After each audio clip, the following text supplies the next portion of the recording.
Baby, you don't gotta fight so hard. I'm right here." The words were barely above a whisper. Moments before, chaos had ruled. The city's most powerful families had gathered to toast Thomas Reed's latest Empire Rise-sized triumph. And then porcelain shattered. One plate. Then another. A third. Each one exploding against marble like gunshots. Gasps rippled across the room. Heads turned toward chaos, not champagne. At the center of the storm stood Lucas Reed, 5 years old, face red and wet, body trembling with grief and fury too big for his tiny bones. He hurled a bread plate next, sending it ricocheting off a chair leg. Silverware rattled. A glass toppled. "Lucas!" Thomas Reed's voice cracked through the room like a gavel. "Enough." The Thomas Reed, real estate magnate, widower, man of power, but the child didn't hear. His small hands shook violently, tiny chest heaving.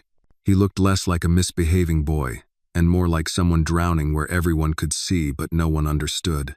His mother's death 9 months ago still clung to him like a storm cloud, and grief had made a home where words had died. Whispers cut through the air like blades. "That child is dangerous. He needs discipline, not excuses. Money can't buy proper parenting." Thomas's jaw tightened.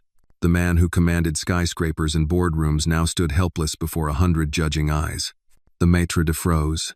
Security hesitated. No one moved. Except one person. Maya Williams, a 29-year-old waitress with a simple white shirt and a quiet grace born from harder places than this. Watched from near the kitchen doors. She knew how to disappear here. It had become a survival skill. But she also recognized that sound, the raw, torn from the heart cry of a child lost in pain no one helped him carry. She had heard it from her little brother after their mama died. You learn to breathe through hurt or drown in it. Lucas grabbed a salad plate and threw hard. It spun across the room and slammed into Maya's collarbone. Pain shot like lightning. Porcelain split. A jagged edge dragged across her shoulder. Warm blood blossomed beneath her shirt. She staggered. Thomas whipped toward her, voice sharp with humiliation and anger he didn't know where to put. "Are you insane? Don't get near him. Leave us alone." Maya lifted a trembling hand. "Sir, please." "Back away from him. Now. Someone call security." Maya steadied herself, breath shaking. The room buzzed. Blood dripped between her fingers as she pressed her hand to the wound. Her vision danced at the edges, but her feet carried her forward anyway. "Ma'am, stop," another server hissed. "Let them handle it." But no one was handling it. Maya moved softly toward the boy. She lowered herself, knees brushing shattered china, her shoulder throbbing hot. Lucas's hand reached for another glass.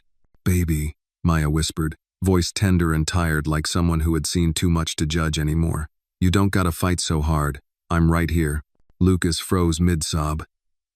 A trembling breath, a soft hiccup. He stared at her. Lost. Confused.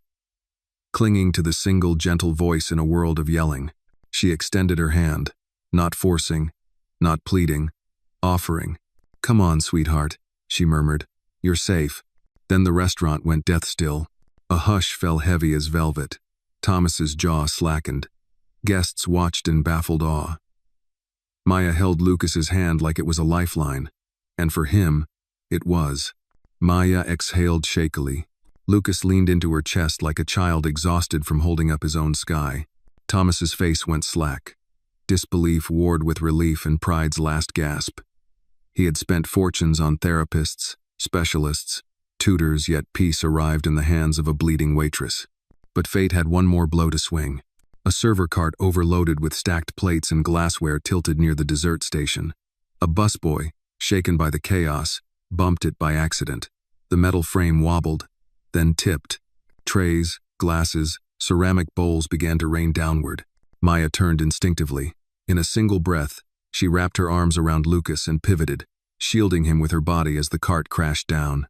Glass rained like ice. A heavy wooden serving board struck Maya across the back. A wine bottle rolled, smashing beside her hip. She swallowed a cry as white-hot pain shot down her spine. Lucas clung to her shirt, face pressed to her shoulder. Thomas Reed stood frozen, breath choking in his throat. His son, his only child, held safe in the arms of a woman he had just accused, who was now bleeding because she chose to protect him. His voice cracked when it returned. "Call 911. Now." Staff scrambled. Phones raised. Someone rushed forward with napkins. She blinked through blurring light, forcing a soft, faint smile for the little boy still pressed to her. Lucas didn't scream. He didn't thrash. He held her, tiny fingers clawed into her uniform like she was the last safe thing left on earth. Maya tried to stay upright, tried to speak, but her vision blurred, blood pulsing warm beneath her collar. Her legs wobbled. Thomas lunged instinctively, catching her just before she tipped. The irony slammed into him harder than the shelf had hit her. She had bled to protect his son from a world he couldn't control, and he had attacked her first. She felt herself slide sideways. The ground came up slow, distant, voices muffled like underwater murmurs. "Maya, stay with us." "Sir, she's losing blood fast." "Lucas, sweetheart, she's okay, come to daddy." But Lucas didn't let go. Not this time. The last thing Maya saw was the chandelier lights fracturing into stars. And the boy's face quiet now, eyes steady, holding her the way only someone who knew grief would. Then darkness folded around her like a tired embrace. A quiet hand had reached into a storm and chose to stay there. If this moment moved you, hit like and comment where you're watching from. Someone nearby might be watching too. Maya's world narrowed into blinks of light and warmth and pain. Sirens screamed faintly in the distance, somewhere behind the blur of chandeliers and murmurs in marble. She could feel Lucas still holding her, his tiny fingers wrapped so tightly around hers it almost hurt. Almost.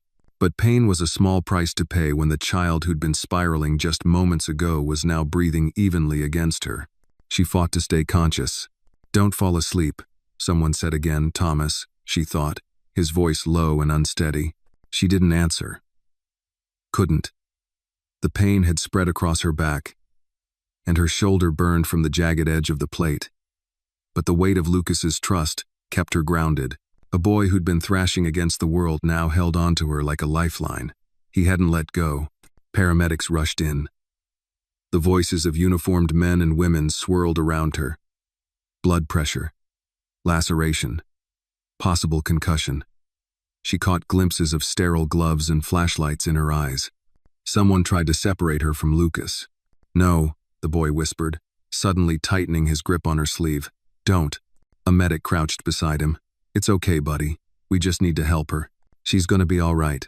But Lucas wouldn't budge. Maya blinked through the fog and summoned enough strength to whisper, "It's okay, sweetheart. You stay close. I'll be right behind you." Her voice was shaky but calm, like the slow hum of a lullaby. Lucas nodded, reluctantly letting go, only after she was lifted gently onto a stretcher. His small hand hovered near hers the whole time. Thomas trailed beside them, stunned, helpless. He walked silently as the medics wheeled Maya through the restaurant, past silent tables and eyes that refused to meet his. Moments ago, those same guests were watching him with admiration. Now they looked through him, as if he were the scandal. Once outside, the cold night slapped Maya's cheeks, pulling her back to the surface. The flash of cameras ignited across the parking area, paparazzi already circling like vultures. "Mr. Reed, is your son all right? Is that the waitress? Did she assault him or save him? Who is she?" Thomas turned, jaw tight. "Back off." The reporters didn't listen. But the paramedics got Maya into the ambulance quickly, and Lucas, after clinging to her hand, was gently ushered into the back seat of Thomas's private black SUV, still visibly shaken. Inside the ambulance, a medic dabbed at Maya's shoulder while securing an oxygen mask over her mouth. "She's stable," the woman muttered to her partner, "but she's gonna need stitches. Possible bruised ribs." Maya blinked once. "The boy, he's okay," the medic assured her. "He's safe. You did good." Those words curled inside her chest like a bomb. Not praise, just truth. You did good. The hospital was bright, sterile, and impersonal. She was wheeled into a room, patched up, bandaged, then left alone with a warm blanket and a cup of water that trembled slightly in her grip. She sat there in silence for what felt like hours. Then the door creaked. Thomas Reed stepped inside. He looked like a man pulled from two different worlds. The tailored suit still clung to his tall frame, but his tie hung loose and wrinkled. His hair was mussed, and there was a smear of something champagne, on his cuff. He stood there for a long moment, staring at her. I misjudged you. Maya didn't say anything. She wasn't sure she trusted herself to. I yelled at you, he added, blamed you, while you were bleeding. She looked at him now. His face, usually seen in newspapers and investment profiles, was different up close, less polished, more human. The lines at his eyes weren't from age. They were from exhaustion. I didn't come in here for forgiveness, he said. Just answers. Maya lowered the cup, then asked, what did you do that no one else could? Her throat tightened. She looked away. I listened. To what? She met his eyes again. To what he wasn't saying. Thomas exhaled, then moved to the visitor's chair and sat, rubbing his hands over his face. He hasn't spoken in months. Not since. He trailed off. I thought it was just grief, but maybe it's something worse. Maya paused. It is grief, but grief's never just. For some kids, it turns into silence. For others, rage. Thomas nodded slowly. He said one word tonight. No. She smiled faintly. That took more strength than any of us can imagine. They sat in silence for a long moment. The air in the room carried the weight of something unspoken. I want to cover your hospital bill, Thomas said. That's non-negotiable. Maya didn't protest. I also want you to come to the house tomorrow. I'd like you to speak to Lucas again. Just talk, if you're willing. She raised an eyebrow. Is that an offer or an order? Thomas chuckled dryly. A desperate request. Maya nodded slowly. I'll think about it. He stood, buttoned his coat, and walked to the door. Before he left, he turned back. He wouldn't let go of your hand. Maya looked down at her fingers, still faintly marked by the pressure of a child's grip. I didn't want him to, she said softly. When he left, she leaned back into the pillow, letting the silence settle again. Outside her hospital window, the city lights shimmered like quiet promises. Somewhere out there, a boy was finally sleeping, and the world had shifted just a little because someone had been brave enough to reach out a hand and stay. The next morning came slower than most. Maya lay in the stiff hospital bed as the sun stretched its fingers across the faded tile floor. The steady beep of the monitor the only sound in the room. Her shoulder throbbed with each breath, wrapped tightly in gauze. She hadn't slept much. Every time she closed her eyes, she saw Lucas's face red and tear-streaked, trembling, and then his fingers sliding into hers like a prayer. She kept replaying the moment the shelf toppled.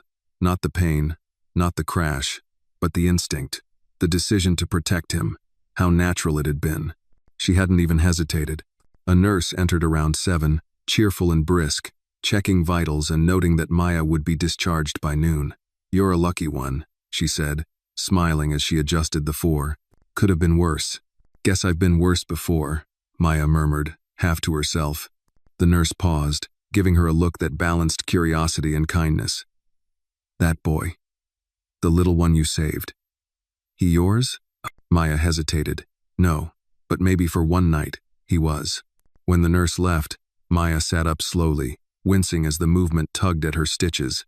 She dressed in silence, slipping back into the clothes they'd folded neatly for her, still spotted with dried blood and fine glass dust. No one had brought a change. She didn't expect they would. She barely had time to gather her things when her phone buzzed. Unknown number. She stared at it for a moment, thumb hovering. Then she answered. Miss Williams? A professional voice greeted. Female. Efficient. Mr. Reed has asked that I escort you to his residence. A car is waiting outside. Maya blinked. Wait, what? Who is this? I'm his assistant. Mr. Reed would like to speak with you personally at the house. Lucas has been asking for you. She looked down at the IV band still taped to her inner elbow. The edge of the hospital bracelet peeked from her sleeve. I was just released. I haven't even had. There's fresh clothing in the vehicle, Mr. Reed insisted. Maya almost laughed. Of course he did. 15 minutes later, she found herself in the back of a sleek black Lincoln Navigator. The kind of car she usually saw with tinted windows and security detail. The seats smelled like leather and money. A navy blue dress and matching flats waited on the seat beside her, wrapped in tissue paper. She touched the fabric, soft, simple, respectful, not flashy. Someone had chosen carefully. The city blurred by. Graffiti-tagged brick faded into brownstone, then into pristine streets, lined with wrought iron and old oaks. When the car passed through the gates of the Reed estate, she felt like she'd crossed a border not just into another neighborhood, but into another country. The mansion rose up like a courthouse, severe and silent, all sharp lines and polished stone. Ivy crept around the columns, but not enough to soften them. Two men in suits stood at the front door like they'd been carved from the same marble as the stairs. Maya stepped out slowly, holding her breath as the driver opened the door. Inside, the entryway was larger than her entire apartment. The floor gleamed like glass, reflecting chandeliers and the dark wood of the double staircase. Somewhere deep in the house, a grandfather clock ticked solemnly. Thomas Reed stood at the bottom of the stairs. He wasn't in a suit this time, just a crisp white shirt, sleeves rolled to the forearms, slacks, no tie, still polished, but human. His eyes scanned her carefully, shoulder bandaged, lips pressed together, back straight despite everything. "Thank you for coming," he said quietly. "I didn't really say I would." "No," he said, lips curving into the faintest ghost of a smile. "But I had a feeling you might." Before Maya could respond, the sound of small, rapid footsteps echoed from the hallway. Then Lucas appeared, in a t-shirt and socks, his hair still tousled from sleep. He stopped when he saw her, eyes wide, cautious, hopeful. Maya crouched gently, mindful of her injury, and held out a hand. "Hey there, sugar." Lucas didn't run.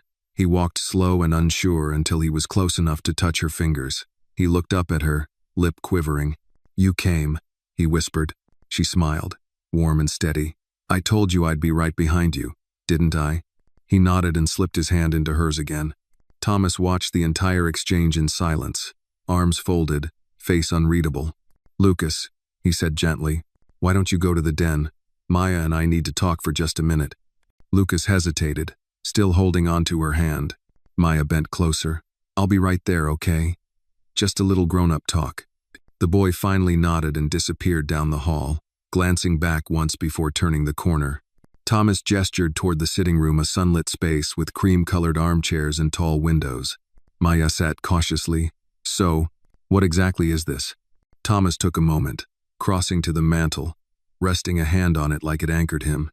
"I've had 10 therapists in the last year, 4 educational specialists, a behavioral consultant. Not one of them has gotten through to him." Maya raised a brow. "And you think I have?" "I think you're the only one he trusts." She exhaled. "That's not a job title, Mr. Reed. I'm not offering you a job." Her eyes narrowed. "Then what are you offering?" Thomas turned to face her fully. "A place. In his life. In this house. As someone consistent. Not hired help. Not under a contract.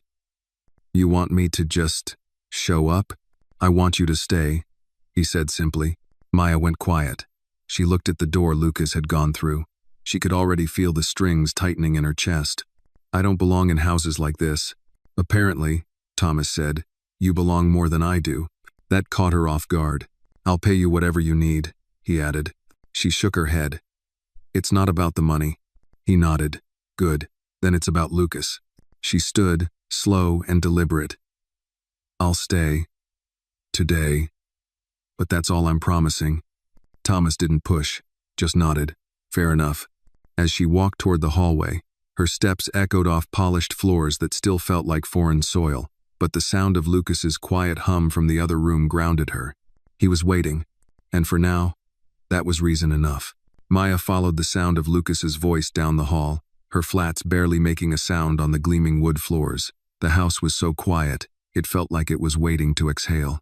Every step carried the weight of uncertainty, like she was walking through a museum where everything, including herself, was on display. The hallway curved into a sunken den lined with bookshelves and tall windows. Lucas sat on the rug in the center of the room, a pile of building blocks around him, his back to the door. He was humming softly, off-key and aimless, like a child trying to fill the silence with something familiar. Maya lingered at the doorway for a moment, watching. She noticed the faint rhythm of his movements, the way he lined up the blocks in rows before knocking them over gently, then starting again. There was something soothing in it. Not joy. Not quite sadness. Just motion, repetition, control. She stepped in. Lucas turned immediately. When he saw her, he didn't smile, but he didn't flinch either. "Hi," he said quietly. "Hey there, sugar," Maya replied, easing herself down to the floor with slow care. Her shoulder ached, but she didn't show it. "Whatcha building?" He shrugged. "Nothing, just making noise." Maya nodded like that was the most reasonable answer in the world. "Noise can be good sometimes. Lets people know you're still here." Lucas looked at her, his expression serious. "Do you think Mommy hears me?" The question hit her like a breath she wasn't expecting. She didn't answer right away. Instead, she reached out and picked up a block, running her fingers over its edges. "I think the people who love us don't stop listening, even when they're not here like they used to be." Lucas didn't respond, but his eyes dropped to the rug, his fingers tightening around a block. "I miss her," he whispered. Maya swallowed. "I know." They sat in silence, side by side, stacking blocks. Not speaking. Just breathing the same air. In another part of the house, Thomas stood near the kitchen island, arms crossed, watching the security feed on a mounted monitor. The camera in the den showed Maya and Lucas just two figures on the floor, surrounded by bright plastic. He couldn't hear them, but the stillness on the screen made something stir in his chest. She was doing it again, reaching him, quietly, without tactics or training, without credentials, just being there. Thomas's assistant, Marianne, entered the kitchen with a tablet in hand. "Mr. Reed, the press is still circling. Boston Globe wants a statement. There's speculation that last night was a publicity stunt." He scoffed. "A publicity stunt where I let my son have a meltdown in a room full of donors and my waitress gets crushed by a champagne cart?" Marianne tilted her head. "Just telling you what they're printing." "Nick," he sighed. "No statements yet. Let it blow over. You're aware people are calling her the Miracle Maid?" Thomas looked back at the screen. Maya reached over and tucked a strand of hair behind Lucas's ear. The boy didn't even flinch. "She's not a maid," he said softly. Back in the den, Lucas had stopped building. He lay on his side now, head resting on Maya's thigh, his eyes fluttering. "You tired, sweetheart?" He nodded. "Want me to tell you a story?" "Not a made-up one." "One." Maya smiled gently. "Okay, real story then." When I was little, I had a brother. Still do. He was real small, smaller than you even, but he thought he had to be tough all the time." Lucas blinked slowly, watching her. "He didn't cry when our mama got sick. Not even at the funeral.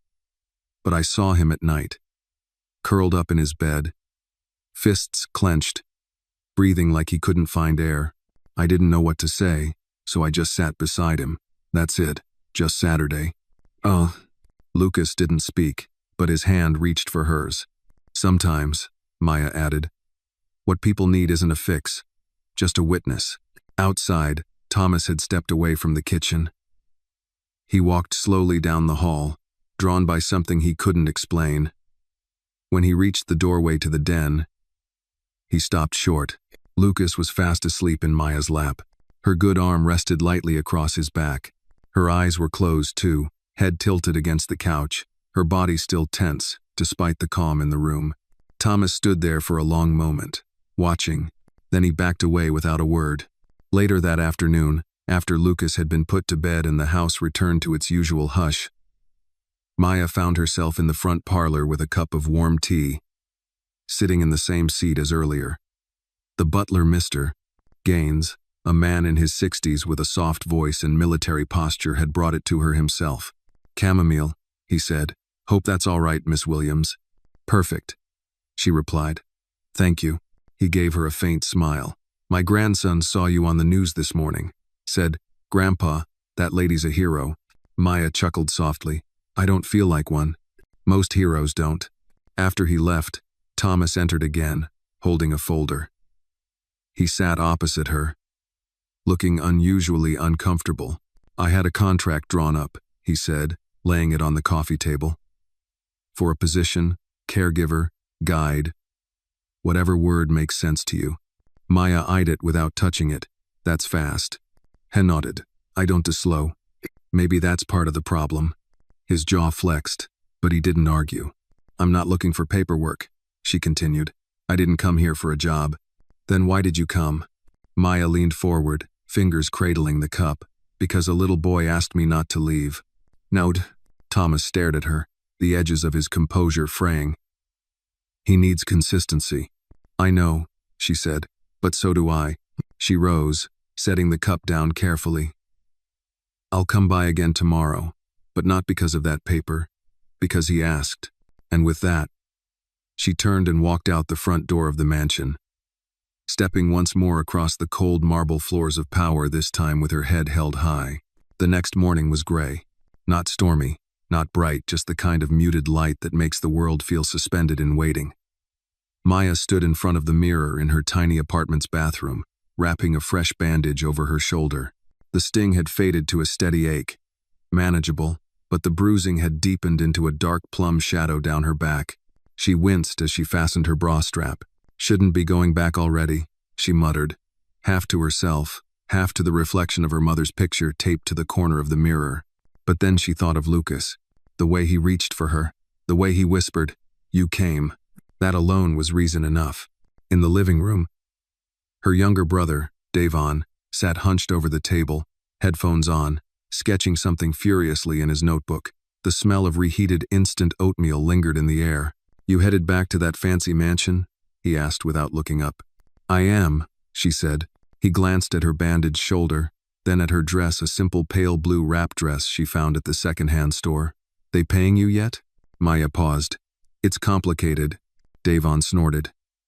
"You took a plate to the chest for that, kid. Doesn't get more uncomplicated than that."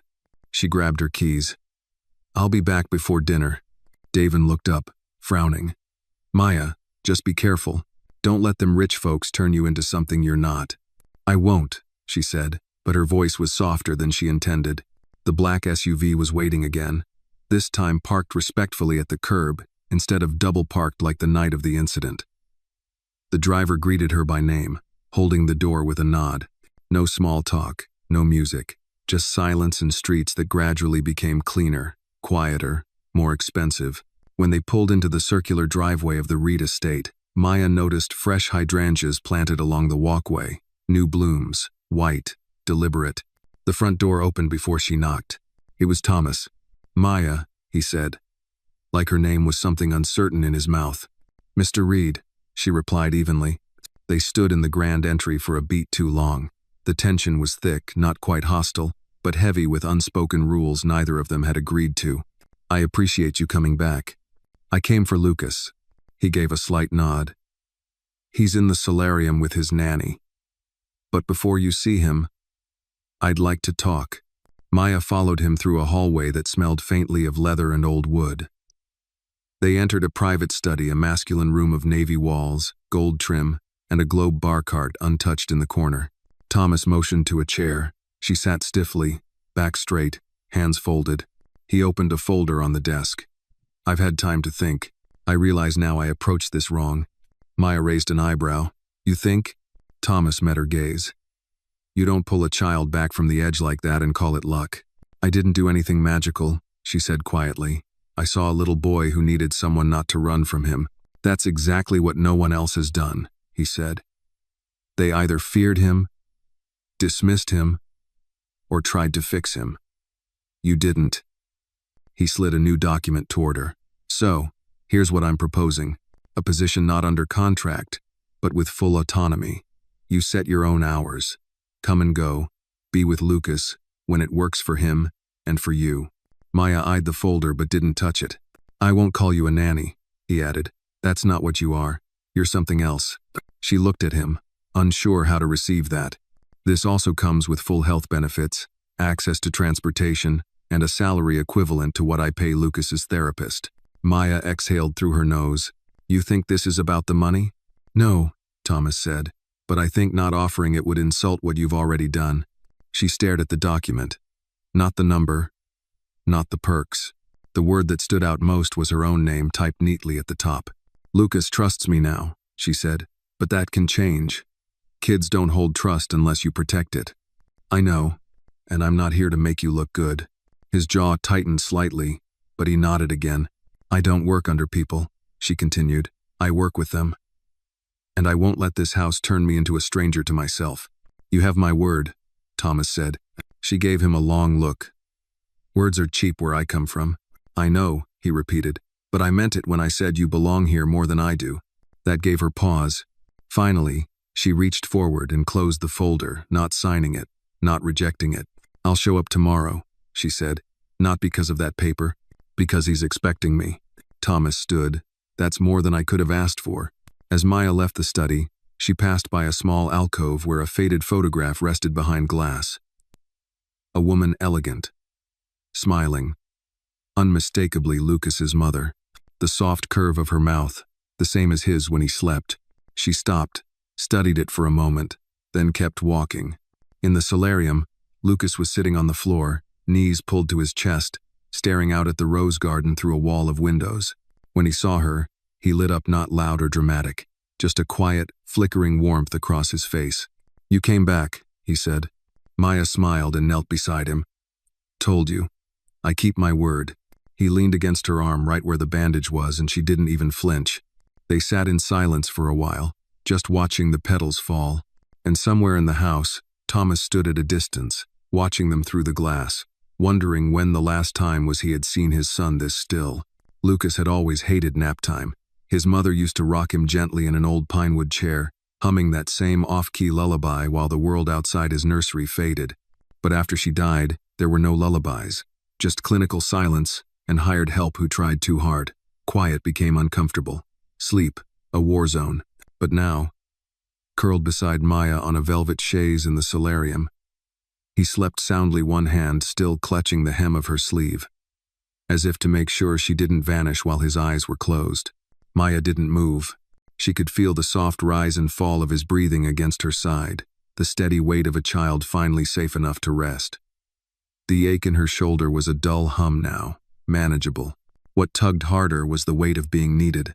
This wasn't like bussing tables or wiping counters. This was something else entirely. The silence was warm, almost sacred. She closed her eyes for a moment, and then she heard its shoes. Polished leather on marble tile, a practiced stride, steady, confident, controlled. Thomas, he didn't say anything at first. Just stood in the doorway of the solarium, arms crossed loosely, watching his son's eyes softened in a way Maya hadn't yet seen. The sunlight poured through the glass wall, framing Lucas's curls and casting shadows on his small, round cheeks. He's never done that, Thomas said finally, voice barely above a whisper.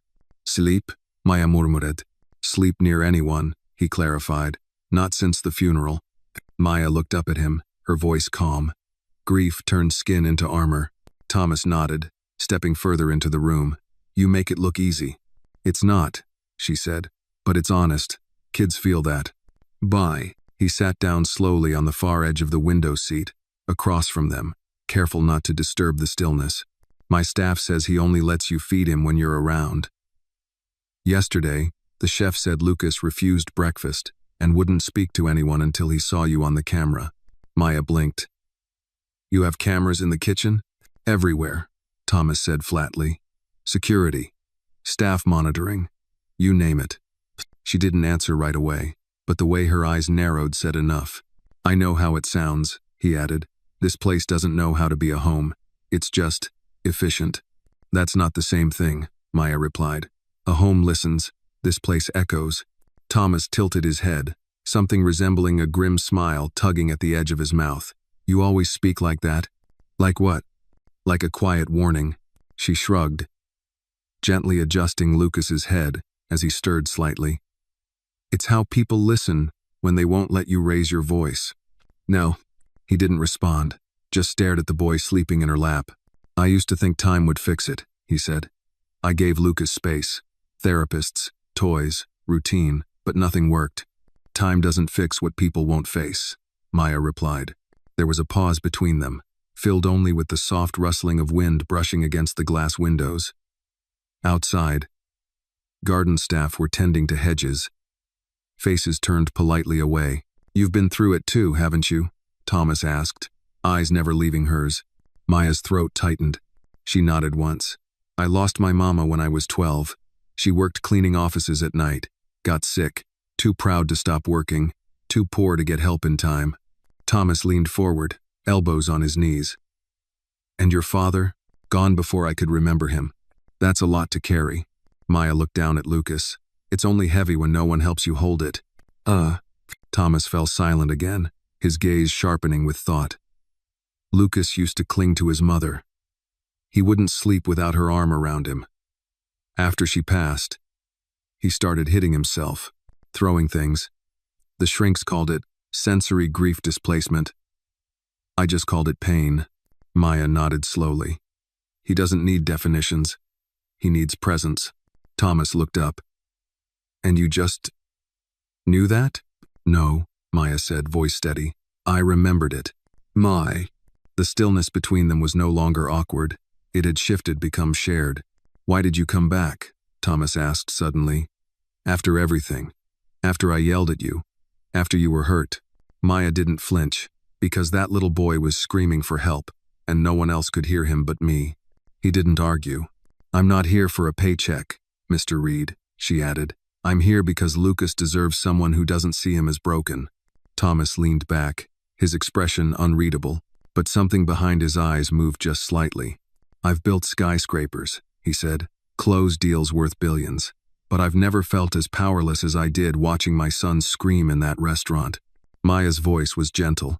Power doesn't mean anything if it can't reach the people who need it. Lucas stirred again, shifting closer into her side. Maya brushed a hand across his hair, soft and careful. Thomas stood. I have a meeting in 15, but I'll be back by lunch. Will you stay? For now, Maya said, never breaking her gaze from Lucas's sleeping face. But this isn't permanent. I understand. And don't try to make it transactional.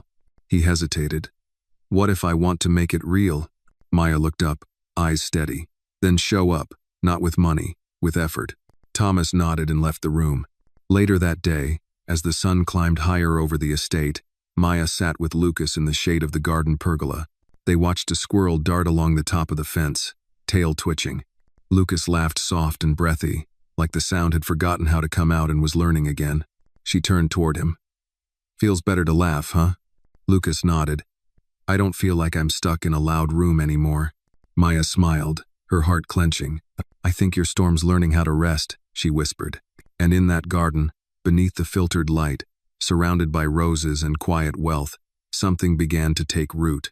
Not just healing, but the slow, steady growth of something like trust. Dinner at the Reed household had always been a formality. Crystal glasses, silver flatware, food plated like art, never meant to be touched by hands, much less enjoyed in the messy, primal way children sometimes eat when they're truly hungry. Tonight, however, something was different. Lucas sat at the table not with the stiffness of a boy trained into manners, but with the calm of someone finally invited to belong. His feet dangled above the floor, one sock half slipping off. He didn't wear shoes, or a collared shirt, just a soft blue t-shirt with a faded dinosaur on the front and mashed potatoes on his chin. Maya sat beside him, in the same seat where a long line of nannies had once perched uncomfortably. But she wasn't on edge. She didn't watch him like a problem to be solved. She passed the bread basket, helped him cut his roast chicken into little bites, and nodded in approval when he wiped his mouth on the napkin on the second try. Across the table sat Thomas, still in his dress shirt from work, sleeves rolled to the elbows. His tie was gone, his phone was face down.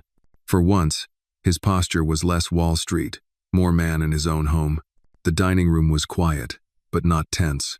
Just warm, almost like a family, until it wasn't. Lucas suddenly put his fork down and looked at Thomas. Do you believe in ghosts? The question caught both adults off guard. Thomas blinked. Ghosts? Yeah, Lucas said. Mom's been gone for a long time, but I think she came back last night. Maya stayed still, watching. Thomas's face twitched just once. Why do you think that? He asked gently. Because I felt warm, on my back, like when she used to hold me. He looked at Maya. Except it was Maya, but it felt the same. The silence that followed was sharp, almost sacred. Maya placed her hand lightly over Lucas's. I think when we miss someone hard enough, she said, the love they gave us doesn't leave. It stays in our bodies, in how we remember to breathe. in the way we hold others. Lucas nodded solemnly, accepting this like a sacred truth. But Thomas looked away. Maya saw it, that flicker in his jaw, the shift in his shoulders, the silence he didn't know how to fill. "Lucas," Thomas said after a beat, "why don't you go get your sketchbook? Show Maya the picture you drew yesterday." Lucas hopped off his chair, his socked feet pattering across the floor. When he was out of earshot, Thomas leaned forward. "I didn't know he remembered her like that." Maya's voice stayed soft. "Grief doesn't fade, it just hides." He exhaled sharply. "She died 2 weeks before his 5th birthday. She always said we had time, that we could slow down later. Now there's just this emptiness." Maya folded her napkin carefully. "Then fill it, with presence, with effort." Thomas looked up. "You always say that, effort, like it's some magic word." "It is," she said. "For people who've never been given much, it's the difference between surviving and healing." Lucas returned moments later, waving a spiral notebook with crumpled corners. He opened it to a messy crayon drawing. Stick figures holding hands under a giant red sundae. One tall, one small, one in a blue dress. "That's me," Lucas pointed, "and that's Daddy, and that's you." Maya smiled, genuine and wide. "That's a pretty good likeness, especially the hair." Lucas laughed. Thomas looked at the drawing for a long time. Then he stood and did something Maya didn't expect. He walked over to Lucas, knelt beside him, and placed his hand gently on the boy's shoulder. "You did good, buddy. Lucas Biamed." And for a second, just a second, Thomas Reed looked like a father. After dinner, as Maya helped Lucas brush his teeth upstairs, Thomas lingered in the hallway, watching from a distance. Her voice echoed faintly from the bathroom. 2 minutes. No cheating. Brush in little circles, not like you're scrubbing a floor. Lucas giggled. It was a sound Thomas hadn't heard in months. A sound he thought he'd lost. Later, when Lucas was tucked into bed and Maya was gathering her bag to leave, Thomas stopped her at the top of the staircase. "Can I ask you something personal?" Maya raised an eyebrow but nodded. "You can ask. Why haven't you walked away?" She paused. "I've had people treat me like I didn't matter," she said quietly. "At work. At school. In the ER when I brought my mama in, and no one believed me." Thomas said nothing. "So when someone finally sees you, even if it's a child, it makes it hard to walk away." He studied her face. "Do you see me?" Maya's eyes didn't flinch. "I see a man trying to buy back time with his son, but love isn't a transaction." Thomas absorbed the blow with a tight nod. Maya slung her bag over her shoulder, wincing slightly at the healing wound. "You want to fix everything, Mr. Reed. But this is one thing you'll have to earn, the slow way." She descended the stairs, leaving him standing in the dim hallway. Not broken, but cracked wide open, and maybe, just maybe, ready to change. The next morning, Maya arrived at the Reed estate earlier than usual. The air was thick with autumn chill, and the driveway glistened with dew. The trees lining the gate had begun their slow surrender into shades of amber and rust, as if the house itself were finally breathing with the seasons. She stepped out of the car, still wearing her thrifted navy coat and a wool scarf too big for her frame. The security guard at the gate nodded with a familiarity that hadn't existed last week. Even the butler, Mr. Gaines, offered her a rare smile as he opened the front door. "Morning, Miss Williams," he said gently. "Morning, Mr. Gaines," she replied, stepping inside. The house, usually stiff and echoing, felt warmer, not in temperature, in tone. As if the silence had softened somehow. Less judgmental, less hollow. As she stepped into the main hallway, a voice called out, "In the studio." Maya turned toward the west wing, an area she hadn't explored yet. She followed the voice down a corridor she hadn't noticed before, lined with tall, moody oil paintings of men in old suits and women with eyes that didn't quite meet the viewer's gaze. At the end of the hall, the door stood ajar. She pushed it open and found Thomas, standing in front of a large canvas, shirt sleeves rolled up, paint on his forearms. She blinked. "Is this what billionaires do before breakfast?" Thomas turned, wiping his hands on a cloth. "Only the stressed ones. Men."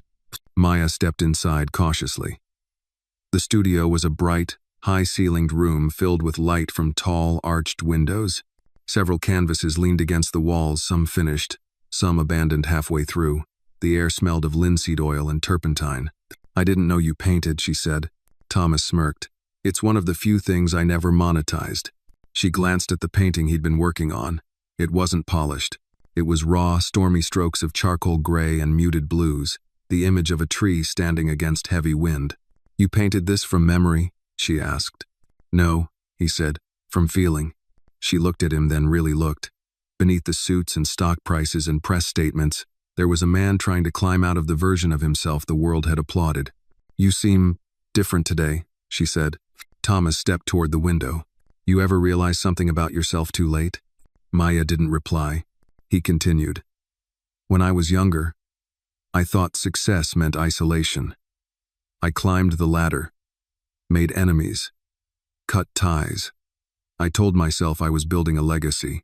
And now," Maya asked. He turned back to her. "Now I'm watching my son cling to the only person in this house who hasn't asked him to be anything he's not." Maya's voice was steady. "Lucas doesn't need a legacy. He needs a father." "Ezel." Thomas flinched, but not in anger, in recognition. "I'm trying," he said, "but I don't know how." "You show up," she said, "even when you don't know what to say, even when it's messy." He nodded slowly. "Like you do." "I've had practice," she replied. Thomas walked to a corner of the studio where a small side table held 2 mugs. He handed one to her. "Chamomile," he said. "Figured you'd need it." Maya accepted it without comment. They stood there in silence for a moment, not as boss and employee, not as billionaire and maid, just as 2 people trying to make sense of loss, in different ways. Then, a sound broke the moment. A scream, muffled, distant but unmistakable. Maya's mug clattered onto the table as she bolted down the hall. Thomas was right behind her. The scream came from upstairs. "Lucas." When they reached his room, the door was open. Lucas sat on the floor, sobbing, rocking back and forth with his hands clamped over his ears. Beside him, the nanny, a young woman with a clipboard and Bluetooth in her ear, stood frozen, unsure what to do. I just told him he had to get dressed for his lesson," she stammered. He started screaming out of nowhere. Maya rushed forward, kneeling beside Lucas. Hey, sugar, I'm here." He didn't look up. She gently removed one of his hands from his ear and placed it over her heartbeat. "Feel that? That's mine. Still here. Still strong." Lucas began to slow. His rocking faded. His breathing eased. He looked up, eyes red, lips trembling. "I don't want to do the lesson." "You don't have to," Maya whispered. "But the lady said." Maya turned to the nanny, eyes sharp. "Leave." The woman hesitated. Then, under Thomas's hardened gaze, she gathered her clipboard and left. Maya sat back, cradling Lucas. "What was the lesson about?" "Public speaking," he murmured. She blinked. "Public, he's 5. Thomas exhaled heavily. "It's part of a developmental confidence curriculum. Something his old school recommended." Maya looked at him, fire in her voice. "He doesn't need a curriculum. He needs space to be 5. Thomas ran a hand through his hair. "You're right. You're right." Lucas leaned into Maya's side, still trembling. "Do I have to talk in front of people, Maya?" She shook her head. "Not if you don't want to. Your voice is a gift, but no one gets to demand it before you're ready." He clung to her tighter. Thomas stepped forward, kneeling beside them.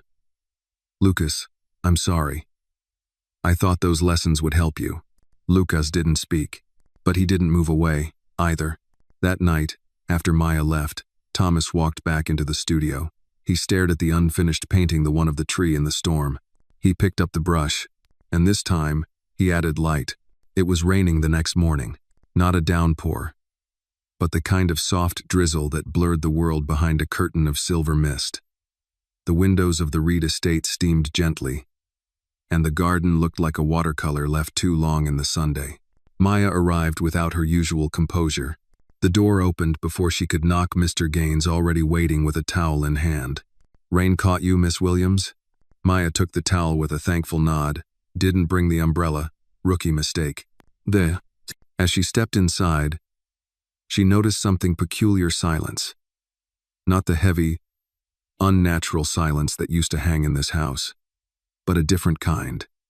A quiet that felt suspended. like the house was listening. She heard Lucas before she saw him. Faint giggles from the music room. Maya followed the sound. What she found made her stop in the doorway. Thomas sat on the piano bench, shoulders awkward but committed, pecking at the keys like someone learning to type. Lucas sat beside him, legs swinging, watching his father play with wide-eyed amusement. It wasn't beautiful. It wasn't even in key. But it was real. "You're not supposed to hit that one," Lucas said, pointing. "I'm pretty sure that was jazz," Thomas replied. "Jazz sounds better." They both laughed. Maya leaned against the doorframe, smiling. Thomas noticed her and stood up abruptly, embarrassed. "I didn't hear you come in. I didn't want to interrupt the jazz." Lucas Billionaire. "Daddy's learning my song." Maya raised an eyebrow.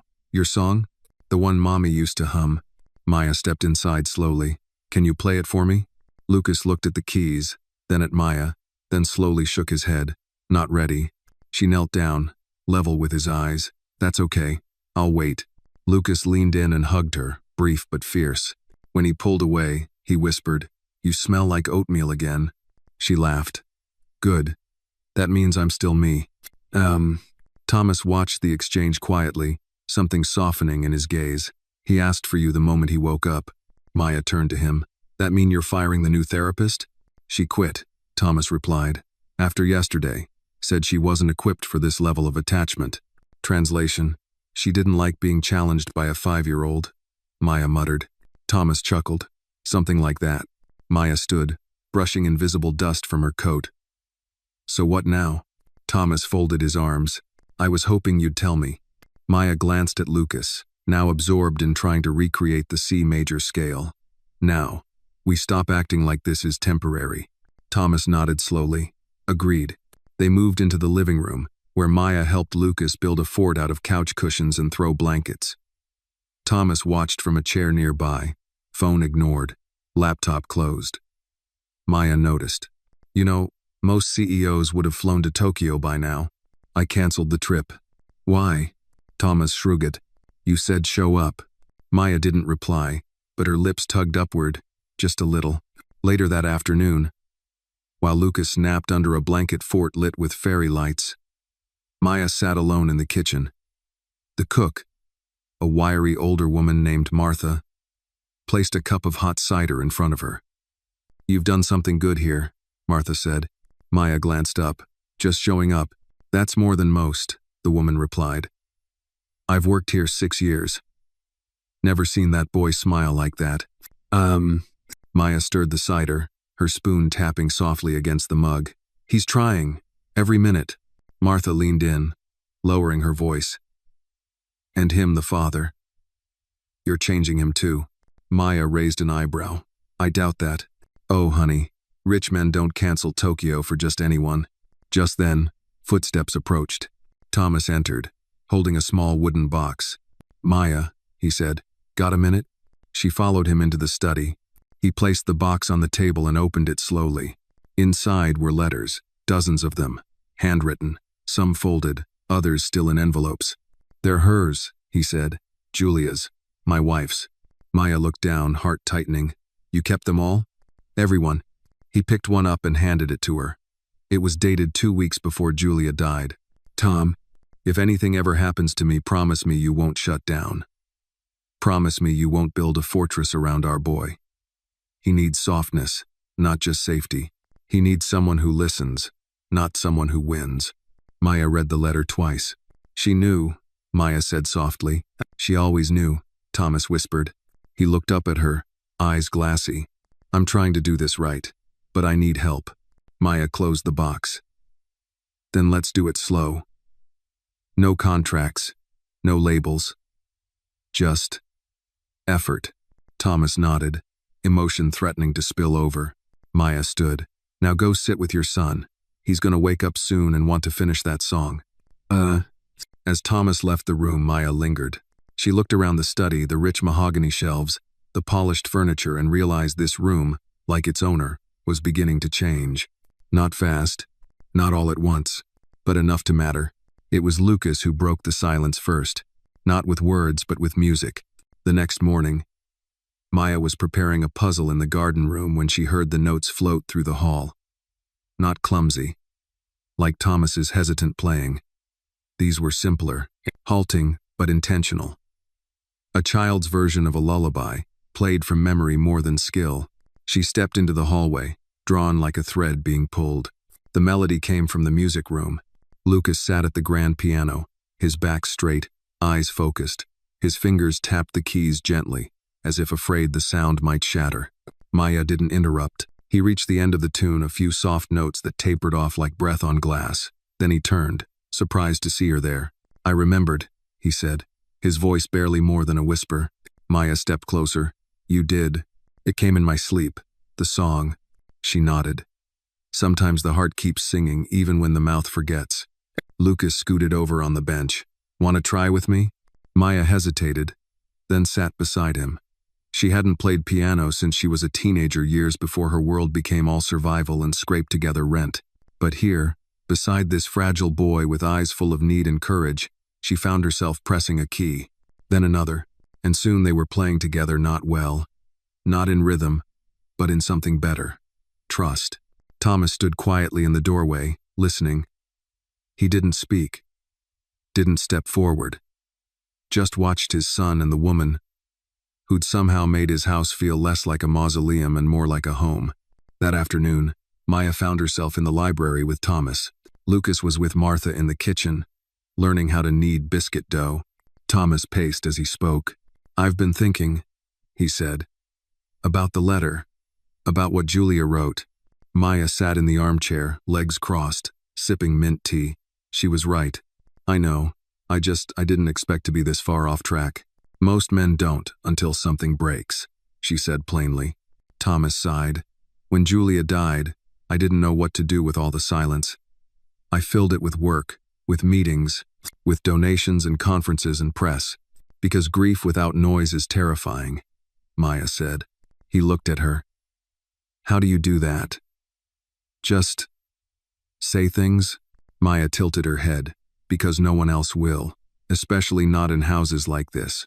Thomas stopped pacing. "Lucas said something last night, after you left." Maya looked up.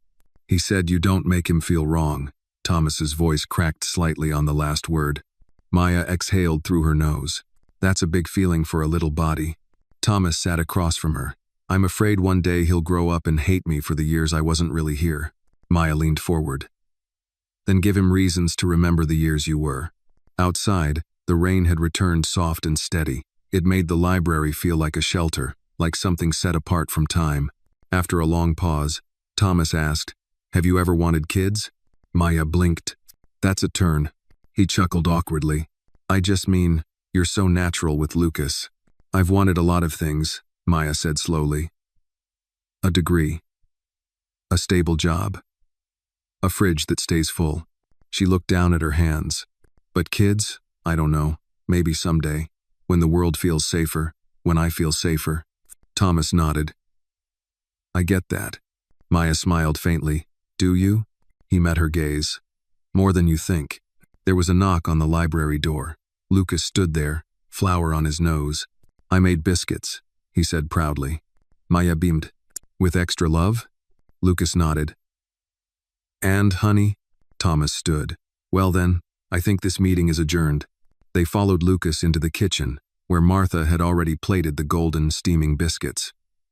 Lucas offered the first one to Maya, who took a bite and gave him a dramatic chef's kiss in the air. "This," she declared, "is art." Lucas giggled.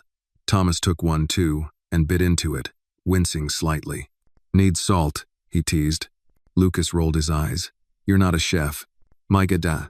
That night, as Maya prepared to leave, Lucas tugged at her coat sleeve. "Can you stay for bedtime story?" She looked at Thomas. He nodded. "Please." So she did. Lucas picked a book about space planets and stars and astronauts. He nestled under the covers as Maya sat at the edge of the bed, reading in a soft, steady voice. When the story ended, Lucas asked, "Do you think Mommy's on a star?" Maya set the book down. "I think she's in all the places that make you feel safe. Maybe even in the music you remembered." Lucas smiled sleepily. "I like that." Thomas watched from the doorway, arms crossed, eyes glassy. When Maya left the room, he followed her downstairs. "Thank you," he said, "for staying. For all of it." She nodded. Don't thank me yet. We've still got a long road. I'm starting to think I don't mind the road, he said quietly, as long as I'm not walking it alone. Maya turned to him, her expression unreadable. For a moment neither spoke, and then she stepped out into the rain, coat pulled tight. But she was smiling. Thomas Reed rarely opened the bottom drawer of his desk. It had always been her drawer, Julia's. A place for scribbled notes, bookmarks she never used, and that silly yellow notepad where she wrote down, "Nice things Tom did this week," usually with sarcastic bullet points. After her death, he left it untouched. Until now. It was almost midnight. The house was quiet, save for the ticking of the antique clock in the hallway. Lucas had fallen asleep hours ago, after insisting Maya read the same bedtime story twice, just to make sure the moon part was real. Maya had long gone, her scent of lavender and something warm still lingering faintly in the study where she'd helped Lucas with letters earlier that afternoon. Thomas sat at his desk, fingers resting on the edge of the drawer, unsure why he was even reaching for it. Maybe it was the conversation they'd had earlier. Maybe it was the music from that morning still echoing in his chest. Maybe it was just time. He opened it. Dust swirled faintly as he pulled out a stack of old receipts, a pen with a chewed cap, and then a photograph. Julia, laughing, hair wild from the wind, a picnic blanket behind her. Lucas no more than 2 years old, chubby hands reaching for her earrings. Thomas stared at it like it was a doorway to another life, and in a way, it was. A folded paper was tucked behind the frame. Curious, he unfolded it. "If I'm not here anymore, remind him of this day. Tell him I laughed, that the world was kind that afternoon.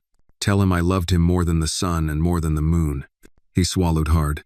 For so long, he'd tried to outpace grief, build walls around it, dress it in suits and power lunches. But grief, it turned out, waited, patient, unmoved. He took the photo upstairs and placed it on Lucas's nightstand. Let him wake up to memory, not just absence. The next morning was bright and crisp, one of those rare autumn days where the sky looked painted on, so blue it felt unreal. Maya arrived early again. She was beginning to develop her own rhythm in the house. Her coat hung beside Thomas's near the front door. Her name was now mentioned without title by the staff. Even Mr. Gaines, who once regarded her with the caution of a seasoned gatekeeper, now offered her coffee without asking. As she stepped into the foyer, she was greeted by Lucas barreling down the staircase, socks sliding across the polished wood floor. "Maja, come see." She dropped her bag on the bench. "What is it, baby?" He grabbed her hand and dragged her back upstairs to his room. There, on the nightstand, sat the photo. "That's Mommy," he said proudly. "And that's me. See? My face was squishy." Maya knelt beside the bed, looking at the image. "She's beautiful." Lucas nodded. "Daddy said she laughed that day." Maya smiled gently. "Then that's how we'll remember her." Lucas paused. "Do you think she'd like you?" "I hope so," Maya whispered. They sat in silence for a moment until Lucas added, "You don't laugh like other people. Yours sounds like warm rain." Maya blinked at him, startled. "That's the nicest thing anyone's ever said to me," she replied, hugging him close. Downstairs, Thomas was in the kitchen, pouring coffee when Maya entered. "You opened the drawer," she said, eyes soft. He didn't ask how she knew. It felt like time. Lucas needed that. "I did too," he admitted. There was a long pause. "I'm learning," Thomas said, turning toward her. "How to let go. How to show up." Maya leaned against the counter. "You don't have to get it perfect. Just real." He took a sip of coffee. "Do you ever miss home?" Maya looked out the window at the morning fog beginning to burn away. "Sometimes, but I think home is a feeling, not a place." "And you feel it here?" She turned toward him slowly. "Some days." Thomas didn't press further. He didn't need to. Instead, he pulled something from his pocket and placed it on the counter, a tiny silver key. "What's this?" Maya asked. "I had a spare made," he said, "for the back gate, in case you ever want to come in without knocking." Maya stared at the key. "That's a big gesture." "I didn't want to wait until I earned it to offer it," he said, "because if I wait until everything's fixed, I'll never open the door." She picked it up, weighing it in her palm. "I'll take it," she said, "but I'll decide when to use it." He nodded. "Fair. That evening, as Maya walked through the garden with Lucas, helping him count the last yellowing leaves on the maple trees, she noticed something strange, two men in dark suits lingering near the side gate. They weren't gardeners, and they weren't staff. Her body tensed instinctively. She pulled Lucas closer. "Let's go inside, sweetie." "Why?" "Because it's getting cold." Thomas was on a call in the foyer when she found him. He ended it quickly when he saw her face. "There are men by the side gate," Maya said quietly. "They weren't here before." He frowned. "Security?" She shook her head. "They didn't wear the uniform. They were watching the house." Thomas's jaw clenched. "I'll handle it. Do you want me to stay with Lucas?" He didn't hesitate. "Please." "No." As Thomas stepped outside, phone to his ear, Maya watched from the window. The men spoke to him briefly, then left. When he returned, his expression was unreadable. "Everything okay?" she asked. "For now," he said, but his voice lacked conviction. That night, Maya sat in her room, Lucas finally asleep beside her after insisting she tell him a story about a star who got lost and found its way home. She turned off the lamp, but sleep didn't come, because something was changing, and not all of it felt safe. It started with a silence that felt wrong. The next morning, the house was too still. No sound of Lucas bounding down the stairs. No soft humming from Martha in the kitchen. Even the birds outside seemed to hold their breath. Maya stepped inside with an instinctive unease, her fingers curling slightly around the strap of her bag. "Mr. Gaines?" she called. No answer. She turned toward the stairs, about to go check on Lucas, when Thomas's voice came from the study. "In here." Maya crossed the marble floor, the echo of her footsteps more prominent than usual. She stepped inside and immediately noticed the change.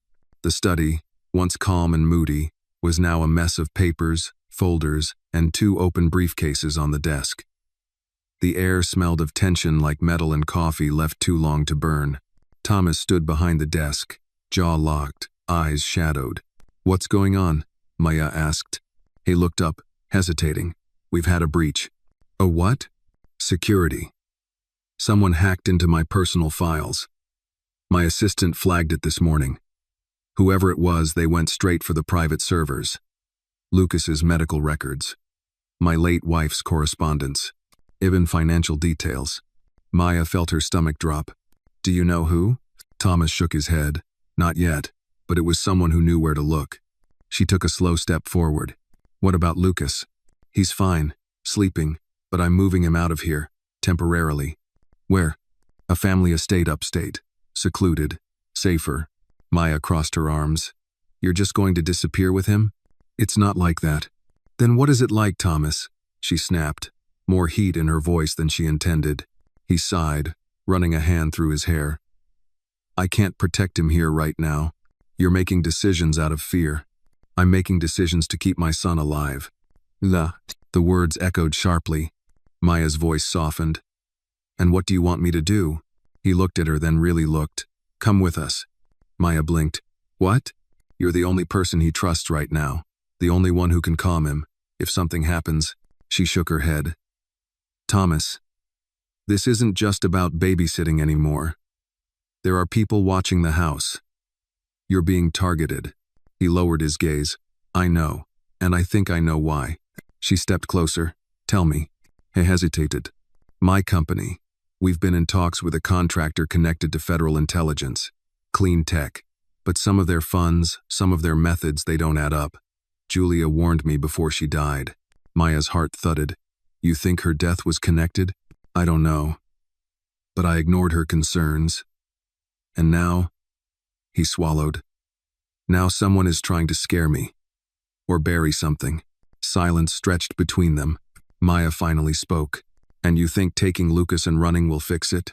"I think it'll buy us time," he said, "and maybe keep him out of the crosshairs." She exhaled. "And you want me to come?" "I need you to come." She stared at him. "I need one thing first." "Anything. Tell me the truth. All of it." Thomas hesitated, then reached into the drawer and pulled out a red folder. "You might want to sit." She didn't. Inside the folder were reports, printed emails, photographs grainy, black and white of Julia, standing in front of a nondescript building with a logo half torn off the wall. She was investigating them, Thomas said. Quietly. She never told me the full extent. But she had contacts. Sources. These were passed to my office anonymously this week. Maya picked up one of the photos. It was blurry, but you could see Julia's face. Intent. And focused. A woman not afraid of the truth. Why would they wait this long to come after you? Maya asked. Thomas rubbed his temple. Because I opened her old laptop last month. Reconnected it to my network to try and find videos for Lucas. That might have triggered something. And now they're watching. Thomas nodded. I think they're trying to recover whatever she had. Something I haven't found yet. Maya placed the folder down carefully. So we leave? He nodded. Tonight. Maya looked out the window. The morning fog had thickened. The sky hung low and heavy, like something waiting to fall. I'll pack, she said quietly. Later that evening, Lucas sat on the edge of his bed, holding a small stuffed astronaut. Are we going on a trip? He asked Maya. She knelt in front of him. Just a short one. Somewhere quiet. Where you can see the stars better. Is Daddy coming? Of course. And you? Maya smiled. Wouldn't miss it. He looked down. Will Mommy find us if we leave? Maya placed her hand over his. She's already with us, no matter where we go. By 9 p.m., the SUV was loaded. A security escort waited at the rear gate. Maya climbed into the back seat beside Lucas, who was already wrapped in a blanket. Thomas joined them moments later, clutching a small leather-bound journal. What's that? Maya asked. Julia's, he said. I found it in a locked drawer behind the safe. He opened to a bookmarked page. Just 2 lines. If you're reading this, something went wrong. Protect the truth even if it means burning everything else down. Thomas closed the journal and looked at Maya. I think we're in deeper than I realized. Outside, the gates opened. The car pulled into the night, and the silence returned, but this time, it was full of things unsaid. The road to the estate was winding and steep, flanked by tall pine trees whose dark silhouettes towered like silent sentries against the moonlight. The further they drove, the more it felt like leaving the world behind. No traffic, no glowing billboards, no buzzing of city lights, just gravel, branches, and the occasional rustle of wildlife. Lucas had fallen asleep on Maya's lap, his small hand curled around her wrist. His breathing was slow and steady, his face untroubled. It was the first time in days he had slept without stirring. Thomas sat across from them, flipping quietly through Julia's journal. He hadn't spoken in nearly an hour. You okay? Maya whispered. He looked up, eyes glassy but focused. She was scared, he said. I didn't see it before, but it's everywhere in these pages. She knew something was coming. Maya glanced down at the child in her arms, and she tried to stop it alone. She didn't trust me to help her, Thomas said quietly. Maybe she did, Maya said.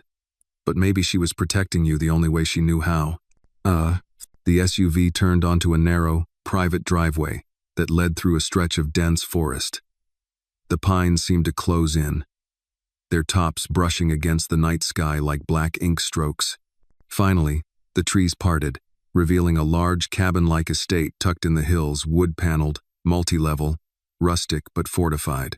Warm lights glowed from inside, and the driveway was lined with security lights that flickered on as they approached.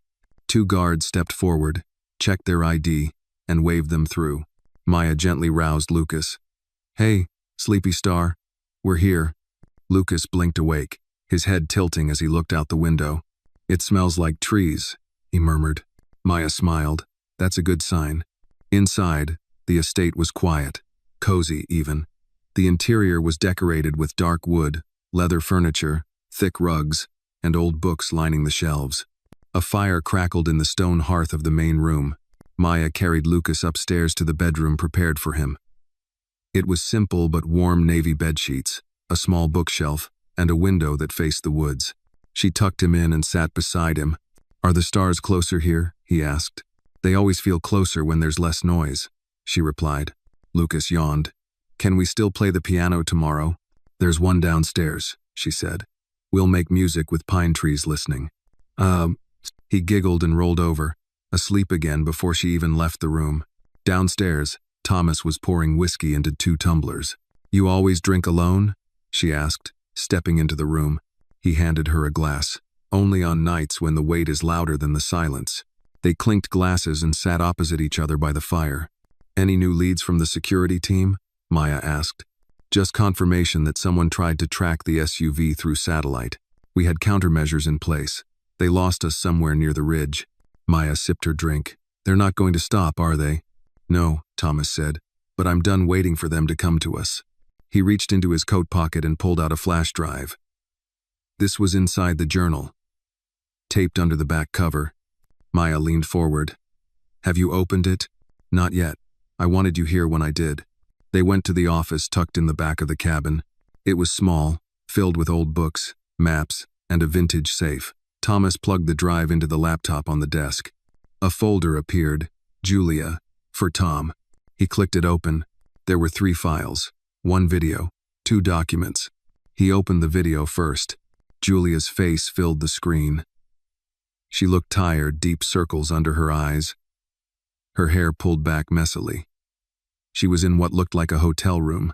"If you're seeing this," she began, "then something's happened." "Oh." Thomas leaned in, every muscle in his body frozen. "I found something I wasn't supposed to.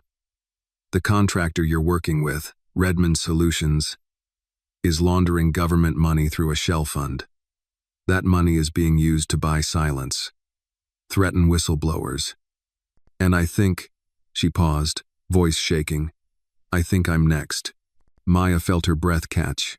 Julia continued, "Tom, you always believed in the system. I love that about you, but sometimes the system is the monster. Please, if you love Lucas, burn the whole thing down before it touches him." The screen went black. Neither spoke for a long time. Finally, Thomas said, "She was right. About all of it." Maya nodded. "So what now?" He opened the first document. It was a list, dozens of names, many of them recognizable. Politicians, executives, journalists. All tied in some way to Redmond Solutions. "Leak it?" Maya asked. Thomas hesitated. "That's not enough. They'll bury it, twist it. I have to testify. Publicly. On record." Maya looked at him. "That could destroy everything." "I know," he said, "but Lucas will grow up knowing I didn't run." There was a rustle behind them. They turned. Lucas stood in the doorway, rubbing his eyes. "I had a dream," he said. Maya went to him. "What kind of dream?" He looked up at her. "You were both flying, but Daddy didn't have wings. You gave him yours." Thomas's expression crumpled. Maya knelt beside Lucas. "And were we okay in the dream?" Lucas nodded. "You found the moon." She smiled. "Then it was a good dream." She carried him back to bed and stayed until he fell asleep again. Later, as she stood at the upstairs window, watching the trees sway under the night wind, Thomas joined her. "We'll release everything tomorrow," he said, "once and for all." Maya didn't turn. Instead, she whispered, "Then tonight, let's just be people, not soldiers." He nodded, stepping closer. Outside, a gust shook the pines. But inside, they stood still. Together, morning came in streaks of gold across the hardwood floor. The forest surrounding the cabin breathed with early autumn fog. Tendrils of white mist curling around pine trunks like secrets that didn't want to be told. But inside the cabin, clarity had arrived. Thomas sat at the dining table, his laptop open, files loaded. Maya moved quietly behind him, a steady presence as Lucas played with wooden blocks by the fireplace. The boy's laughter was soft, distracted, humming to himself between towers and spaceships. Today was the day everything would change or fall apart trying. "You ready?" Maya asked. Thomas nodded, fingers poised over the keyboard. "I'm sending it to 3 journalists.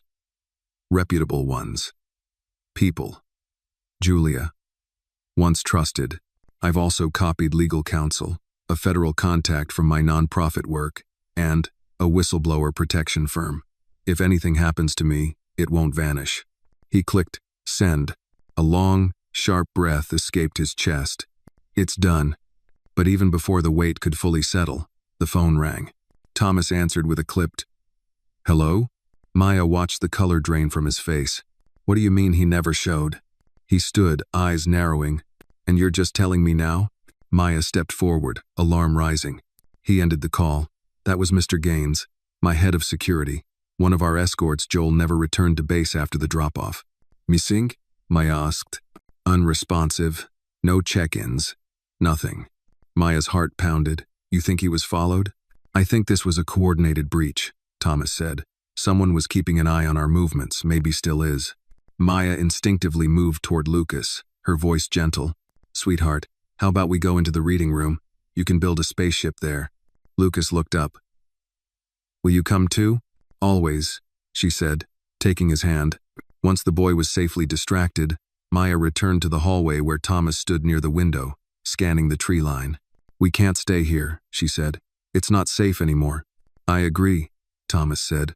"But we also can't go back home. If they find us in transition, we vanish," Maya finished. He nodded grimly. She stared out the window with him, then said, "What about the safe house your cousin owns in Maine? The one Julia used to visit for writing retreats?" Thomas blinked. "I hadn't thought of that. It's remote, off-grid, and no digital footprint connecting it to me. Then we leave tonight." Thomas looked at her, voice rough. "You shouldn't have to do this." She met his gaze. "I want to." A sudden crash shattered the air. Glass exploded from the back sunroom, raining down like ice. Maya ducked instinctively, pulling Thomas with her. Lucas screamed from the other room. Maya bolted. She found him crouched under the reading table, covering his ears, trembling. "It's okay," she said, crawling beside him. "I've got you." Thomas ran in seconds later, checking them both. "We're okay," Maya confirmed. But that was a warning. Thomas's phone buzzed. One new message. "Stop digging. Last chance." He showed it to Maya, jaw clenched. "They're getting desperate." "Numb. We need to go now," she said. "Tonight's already too late." The next few hours blurred into quiet panic. Martha, loyal beyond her job description, packed essentials. Thomas made a private call to a trusted pilot. Maya kept Lucas calm, using soft stories and piano songs to keep him grounded. By dusk, they were on the move. An unmarked SUV, different route, no headlights until they were deep into the woods. Every few minutes, Thomas checked the rearview mirror. "Do you think they'll follow?" Maya asked quietly from the back seat, Lucas asleep in her lap. "I don't know," Thomas admitted, "but we can't look back." Hours later, the cabin in Maine appeared like a ghost out of the trees. No neighbors. No signal towers. Just wind, woods, and the hum of crickets. The air was colder here, sharper, but it felt like safety, at least for now. Lucas stirred as Maya tucked him into bed. "Where are we now?" he mumbled. "Someplace quiet," she whispered. "Someplace strong." Lucas's eyes fluttered. "Like you?" She kissed his forehead. "Stronger than me." Thomas was in the kitchen, pouring 2 mugs of tea when she joined him. "Do you think they'll try again?" she asked. "They will," he said. "But now we control the narrative." He set the mugs down, then looked at her. "Thank you. I don't say it enough." Maya leaned against the counter. "You don't have to say it. You just have to keep showing up." He looked at her for a long moment. "I think I'm falling in love with you," he said, voice low, almost scared. Maya didn't flinch. "I think that's the first honest thing you've said all day." He smiled. "That obvious?" She stepped forward, closing the distance slightly. "Let's survive this first." "And then?" he asked. She reached for her mug, her hand brushing his. "And then we'll talk about love." Outside, a wind swept through the trees.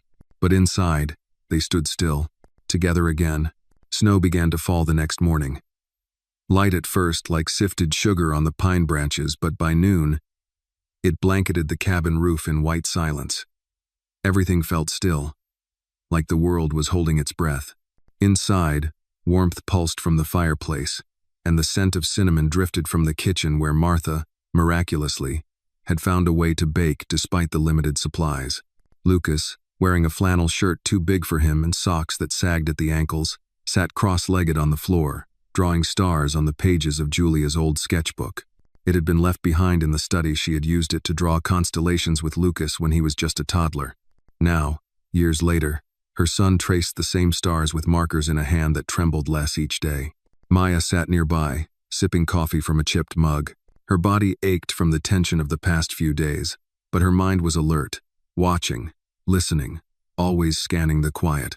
Thomas entered the room with a laptop tucked under his arm. His face was calm, but she saw it in his eyes. He hadn't slept.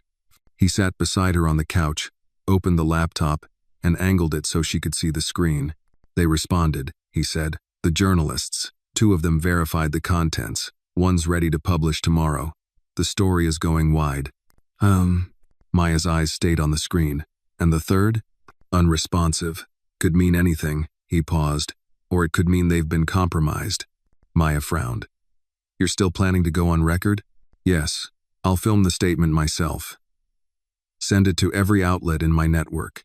Good, she said, because once this goes public, there's no putting it back in the box. Lucas looked up from his drawing. What box? Thomas smiled faintly. Just something for grown-ups, buddy. No. Lucas nodded, then stood and walked over to Maya. I drew you something. She looked down. It was a picture of her holding his hand, a giant moon behind them. You made me tall, she said, smiling. That's because you protect me, he replied. You're like a tree, but soft.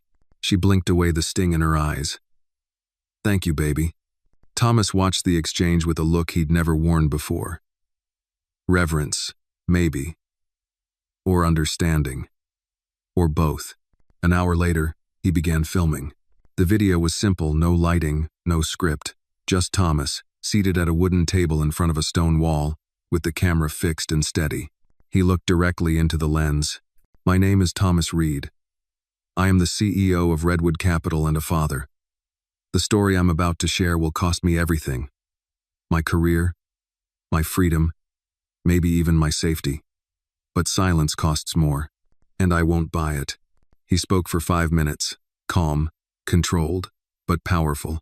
He named names.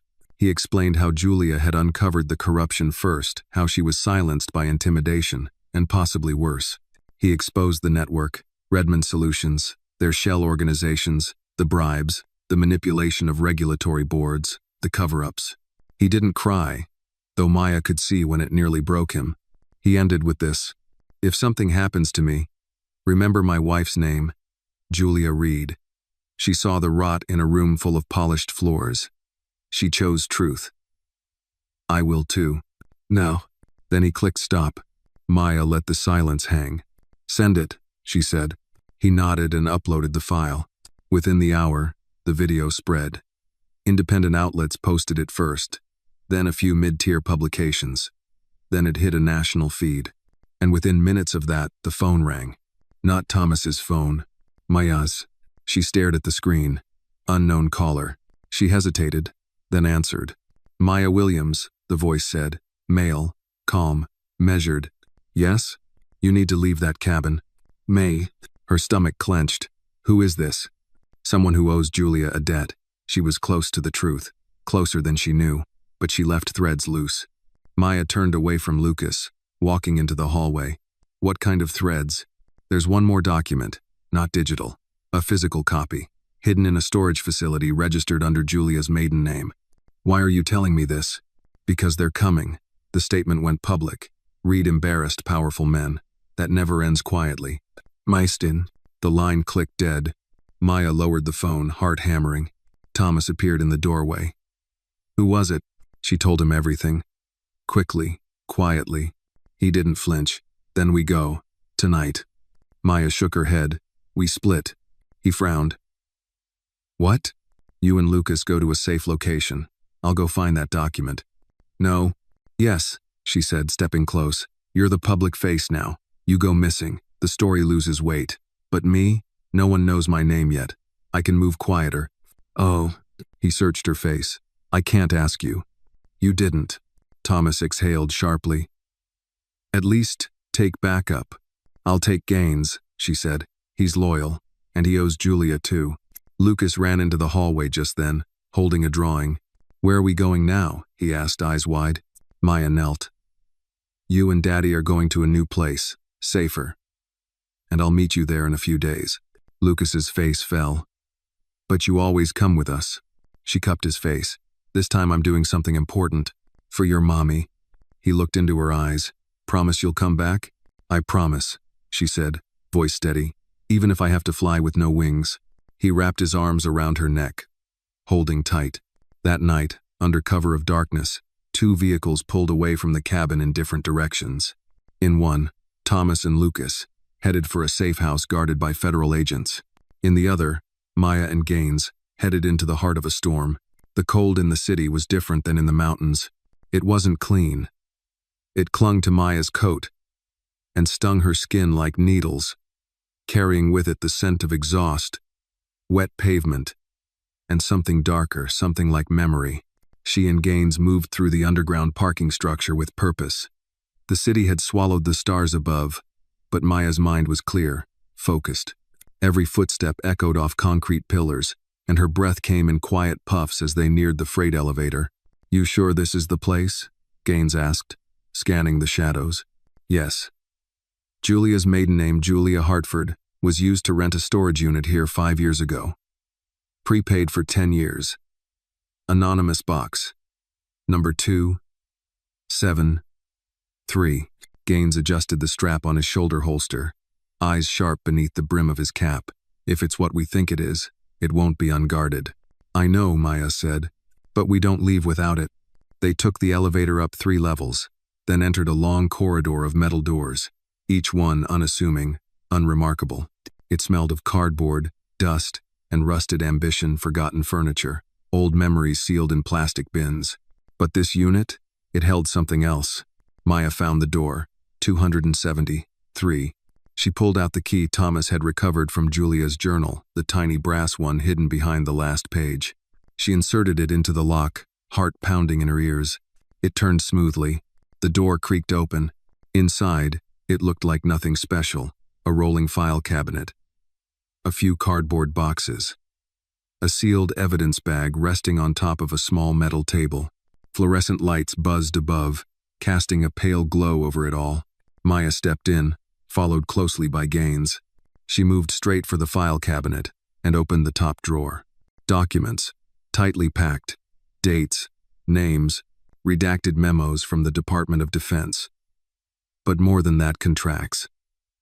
Dozens of them, each tied to Redmond Solutions, each carrying forged signatures. Government funding rerouted through obscure nonprofits, fronted through children's health programs and rebranded energy initiatives. Julia had been right, and she'd been close to blowing it wide open. Maya sifted through the files with urgency.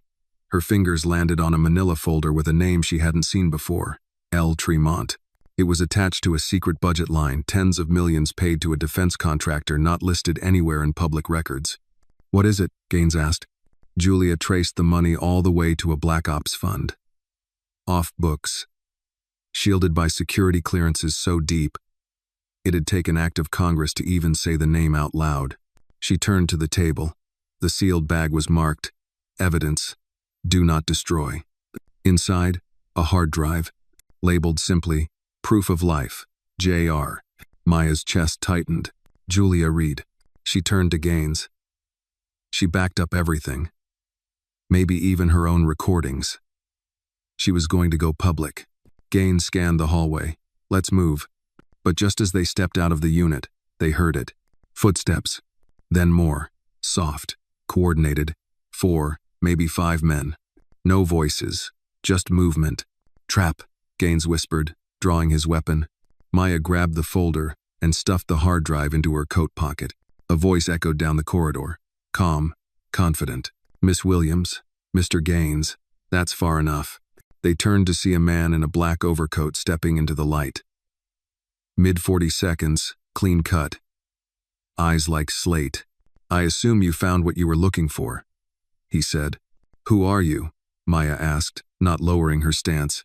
Doesn't matter, but I'm here to retrieve sensitive materials that don't belong to you. They belong to Julia Reed, Maya shot back. And she died trying to make sure the world saw them. The man gave a faint smile. She died because she thought she could beat a system built by people like me. You should learn from that. Gaines fired first. The man ducked behind a column as chaos erupted, shouting, footsteps, muzzle flashes lighting up the hallway. Maya ran, clutching the folder to her chest. Gaines followed, covering her, his shots precise and disciplined. They ducked around a corner, found the back stairwell, and descended fast. Maya's lungs burned. Her knees ached, but she didn't stop. Outside, the cold slapped her across the face. But the night air was freedom. The alley behind the storage facility was slick with melting snow, and the city lights were blinding after the dimness inside. Gaines emerged seconds later. "We're clear, but not for long." A dark sedan screeched around the corner. Gaines pushed Maya behind a dumpster. "Run when I say. I'm not leaving you. You have the truth. That's what matters now." Maya's heart clenched, but she knew he was right. He turned to fire 3 sharp pops, then yelled, "Now!" She bolted, clutching the folder, the hard drive pressing into her ribs. Adrenaline turned her legs to pistons, pumping her through the maze of back streets until she reached a side door of an old church. The door opened before she knocked. A woman in a priest's collar ushered her in silently. "I got your signal," the woman whispered. "Go." Inside the vestry, Maya collapsed onto a bench, trembling. She pulled out the hard drive and the folder, placing them on the table. Blood smeared her knuckles, Gaines's, maybe hers, but her hands didn't shake. She'd done it. She had the proof. And now, the world would see. She pulled out her phone, opened the encrypted app Thomas had installed, and began the upload. All of it. Before the night ended, she would be hunted. But the truth? It was free now. Morning broke over the city like an unspoken confession, slow, gray, unsure. It crawled across rooftops, slanted through blinds, and slipped under the doors of people who didn't yet know their world had changed overnight. At 6:03 a.m., the video went live, not just on one site, but dozens. Mirror links, shared folders, cloud backups, independent journalists, watchdog organizations, former government employees who'd been blacklisted. All of them received the same message, forwarded through encrypted lines. Julia Reed did not die in vain. The evidence is real, and it's time to listen. M.W. Within an hour, it was trending. By noon, it was in headlines. By nightfall, the subpoenas started. But while the world watched its own reflection crack wide open, Maya stayed hidden in the quiet chapel. The priest, Reverend Elena Marshall, brought her tea and a bowl of soup, sitting across from her without questions. Just presence. Maya hadn't slept. Not more than an hour or two at a time. Her phone buzzed constantly, but she didn't answer unless it was Thomas. And his last message? "Lucas is safe. He asked for you. I told him you're doing something brave." "I meant it." Maya read the words twice, then again. Her ribs still ached from where she'd slammed into the corner of the dumpster. Her knuckles were raw, but she'd never felt more alive. "Do you want the TV on?" Reverend Elena asked. Maya hesitated, then nodded. The chapel office had a small flat screen. Elena turned it to a national news channel. Investigation now underway into Redmond's solutions after damning video evidence and recovered documents implicate multiple defense officials. Click. Reopening the Julia Reed case. Originally ruled an accidental overdose. New forensic analysis ordered this afternoon. Click. As public outcry grows, a bipartisan panel is being formed to review all government contracts awarded in the last 6 years. Maya leaned back in the wooden chair, watching the faces on screen pale.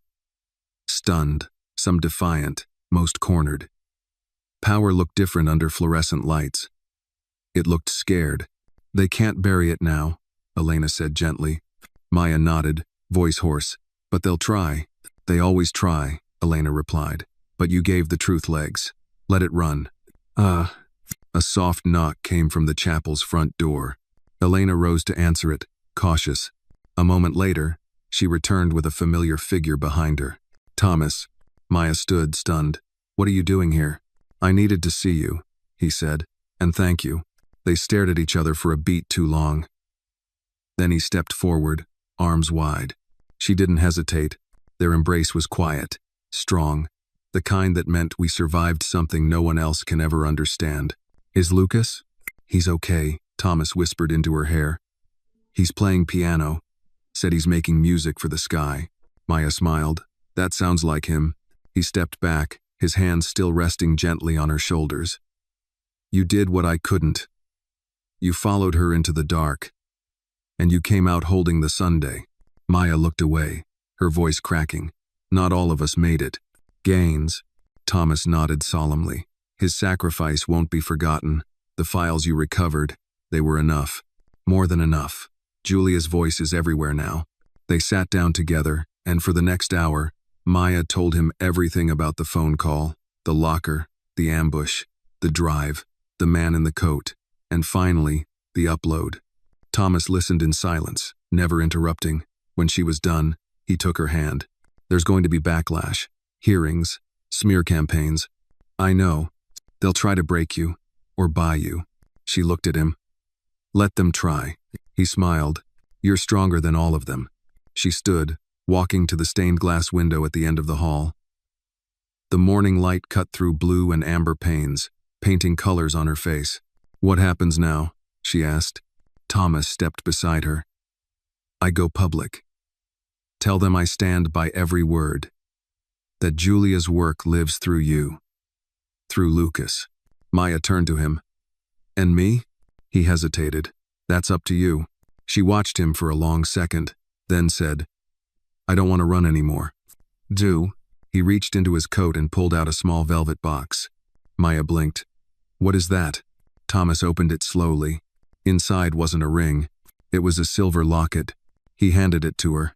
She opened it and gasped. Inside was a photo of Julia on one side, smiling in the sundae, and on the other, Lucas's tiny footprint stamped in ink from his first birthday. She wanted you to have it, Thomas said. She left it in the back of her journal, said you'd know when the time was right. Maya clutched it to her chest, eyes wet. I miss her. I do too, he said. Every day. They stood like that, side by side in silence, until Elena returned. You should see this, she said, holding up her phone. They followed her to the small screen. A news alert read, Breaking. Redmond CEO arrested at private airfield, attempted escape foiled by FBI. Maya's knees went weak. Thomas stadied her. They're falling, he said. No, Maya whispered. They're answering. That night, the city lit up with protests, candlelight vigils, and people standing outside courthouses demanding truth. But in a quiet chapel with peeling paint and flickering bulbs, Maya finally slept. Not because the fight was over, but because she knew she had fought it well. 6 months later, spring came to Maine like a slow exhale. The trees bloomed in a hush of green, the lake shimmered with early light, and the birds returned first in cautious pairs, then in full song. The cabin, once a place of hiding, had become a home. It was the first place Maya had ever planted flowers. Daisies along the porch, lavender by the window. Lucas said they made the wind smell happy. He was sitting now on the porch swing, legs too short to reach the floor, scribbling music notes on a piece of paper. The breeze made his hair dance. He hummed softly as he worked, tongue poking out the side of his mouth in focus. Inside, Maya stood at the kitchen window, hands deep in soapy water. She wasn't in a rush anymore. Life had slowed, but in the best way. Purpose had replaced panic. She had earned her silence, the kind of silence you get after telling the whole truth. From the hallway, she heard Thomas's voice, warm, confident, and in the wake of the federal indictment of Redmond executives, the Senate continues to push for expanded whistleblower protections. He was on the phone his third interview that week. He didn't shy away from the camera now. His face had become a symbol of accountability, but he never claimed credit. Every time they asked, he said the same thing.